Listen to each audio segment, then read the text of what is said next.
Bonjour à toi. Dans cette petite vidéo, laisse-moi te montrer la voix de Mermaid Prince. On est sur du prince charmant, mais version aquatique.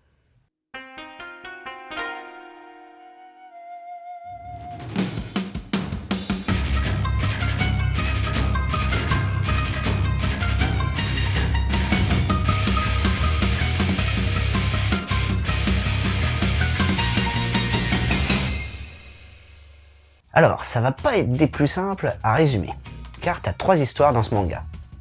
Léo de la pluie et lune, qui regroupe 2 histoires courtes, et Mermaid Prince. Mais je vais te parler que de Mermaid Prince, parce que c'est cette histoire qui prédomine. Et comme ça, je te laisserai découvrir par toi-même les 2 autres histoires. Ok? Mugi, un jeune étudiant, est arrivé il y a quelques mois sur l'île d'Okinawa, qui se situe au sud du Japon. Venant de Tokyo, il a, comme qui dirait, du mal à s'habituer à son nouvel environnement, et du coup, il reste un peu en retrait vis-à-vis du monde extérieur. Enfin, pas de tout le monde, puisque Matoli s'est mis en tête qu'il était son prince charmant, depuis que ce dernier a été gentil avec elle. Un soir, après une querelle avec son beau-frère, Mugi va se retrouver chez la jeune Matoli. La soirée se passe normalement jusqu'à l'instant où la grand-mère de Matoli va lui conter une légende sur les environs. Ces derniers temps, pas mal de plongeurs meurent de noyade à un endroit particulier, non loin des grottes que l'on surnomme les trous de sirène. Et compte pas sur moi pour faire une blague salace là-dessus, c'est pas mon style. Ces trous abriteraient de vraies sirènes qui ont le pouvoir de réaliser n'importe quel souhait lorsqu'on les rencontre. Est-ce une simple légende? Pour le savoir, va falloir que tu le lises.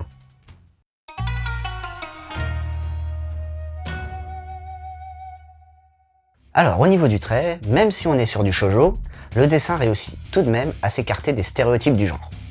Alors certes, tu vas retrouver un regard un peu plus grand que la normale, mais c'est pas exagéré. Il a été justement dessiné pour que tu puisses ressentir au mieux les émotions des personnages.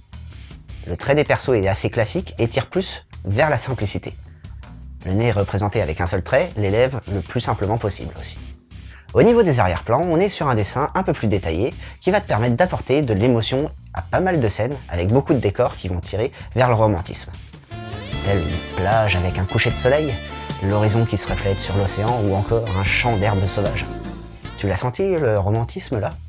Pour ce qui est du Nemo, on va retrouver pas mal de gros plans sur les yeux. Comme tu peux t'en douter, le but est de mettre l'accent sur le ressenti du lecteur, et quoi de mieux qu'un bon gros plan sur un regard. Sinon, pour ce qui est de la mise en case, elle reste assez classique, avec une moyenne de 4 cases par planche. Ce qui va apporter le rythme à la narration va plutôt être l'arrangement des vignettes, qui reste assez varié. Quant à l'édition, on est chez Delcourt Tonkam, qui a pris le parti de garder la jaquette d'origine, avec son côté dessin à l'aquarelle, et qui nous donne un petit aperçu sur le fait que l'action va se dérouler principalement autour de la mer. Delcourt Tonkam a d'ailleurs choisi de mettre en avant la mangaka avec un bandeau publicitaire rappelant qu'elle a écrit Our Summer Holiday.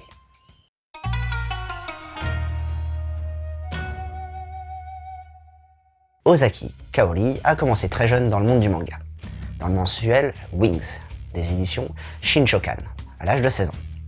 Elle va commencer surtout par des histoires courtes qui seront publiées en 2002 dans Knife. À partir de 1999, elle créera sa propre série phare qui n'est autre que Immortal Rain, un shoujo d'aventure. Elle publiera ensuite un one-shot, Our Summer Holiday. Et là, je te cite juste qu'une petite partie de sa production. Et en plus de ça, elle est très active dans le milieu amateur, notamment au sein du cercle Innocent Bad. Donc, comme tu peux le voir, elle est pas mal productive, la Miss. Mais bon, est-ce que ce titre est une réussite? Alors, pour rien te cacher, les trucs trop shoujo, c'est pas vraiment mon trip. Je trouve que t'as pas mal de titres tirant trop vers les clichés, avec des histoires à l'eau de rose, sur fond d'arc-en-ciel, sans réel fond. Et pour ce qui est de ce manga, on n'est pas du tout dans le même type. Et c'est agréable. Le thème principal abordé dans ces 3 histoires est le passage à l'âge adulte. Et c'est un sujet pas facile à traiter sans tomber dans les stéréotypes. Ce thème va être traité 3 fois, et en plus, de façon différente. Dans une histoire, ce passage va être traduit par un changement total d'environnement. Dans un autre, on va avoir un anthropomorphisme. Et pour la dernière, on est plus sur une prise de conscience des responsabilités. Et dans les 3 cas, on n'est pas dans la surenchère de bons sentiments. Les scènes s'enchaînent pour nous émouvoir juste ce qu'il faut. En conclusion, si tu souhaites découvrir du shoujo, je te conseille de commencer par Mermaid Prince. D'un côté, t'es sur un one-shot, donc pas une grosse série, et en plus de ça, tu découvriras 3 passages à l'âge adulte qui vont se faire totalement différemment. Pour aller avec ce titre, t'as le pacte de la mer de Kon Satoshi. Dans un village de pêcheurs, en échange de la protection d'un œuf, une pêche abondante et une mer clémente assurent la prospérité du village. Mais un jour, un promoteur ayant pour but de tout bétonner va voler cet œuf. Si tu cherches une romance très bien réalisée, et pas cucu pour un sou, t'as A Silent Voice. Une jeune malentendante va se faire harceler par un camarade de classe. Plusieurs années plus tard, ce même garçon va chercher à se faire pardonner. Oh là, c'est résumé vraiment succinctement, mais si tu veux plus de détails, il y a un mangado prévu à cet effet. Et un petit dernier, Your Name. Taki et Mitsuha vont voir leur destin s'entremêler dans l'espace et le temps, le tout entre romance et tragédie. Et si tu veux, on a aussi fait un mangado sur ce titre, donc fonce. Et voilà, c'était Boubou. J'espère que cette petite chronique t'aura plu et surtout donné l'envie de lire Mermaid Prince. Allez, sur ce, je te laisse et surtout, n'oublie pas de suivre la voie du manga.